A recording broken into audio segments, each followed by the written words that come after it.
قال رسول اللہ صلی اللہ علیہ وآلہ وسلم المسلم من سلم المسلمون من لسانہ ویدہ، مسلمان وہ ہے جس کی زبان اور ہاتھ سے دوسرے مسلمان محفوظ ہوں۔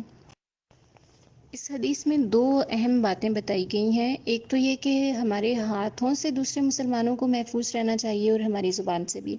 اب ہم یہ دیکھ لیتے ہیں کہ ہماری زبان سے کون سے گناہ سرزد ہوتے ہیں جن کی وجہ سے دوسرے لوگوں کو تکلیف پہنچتی ہے۔ جیسے غیبت ہے، دوسروں کا گلہ کرنا، اس کو مردہ بھائی کا گوشت کھانے سے تشبیہ دی گئی ہے۔ پھر گالی ہے، یہ منافق کی نشانیوں میں سے ہے، اور اس سے بھی ظاہر ہے جب ہم گالی دیتے ہیں کسی کو تو تکلیف پہنچتی ہے دوسرے فرد کو۔ پھر بری بات کرنا، بدگوئی کرنا، طنز کرنا، لعنت بھیجنا اور چغلی کھانا، جھوٹ بولنا، یہ سارے وہ گناہ ہیں جو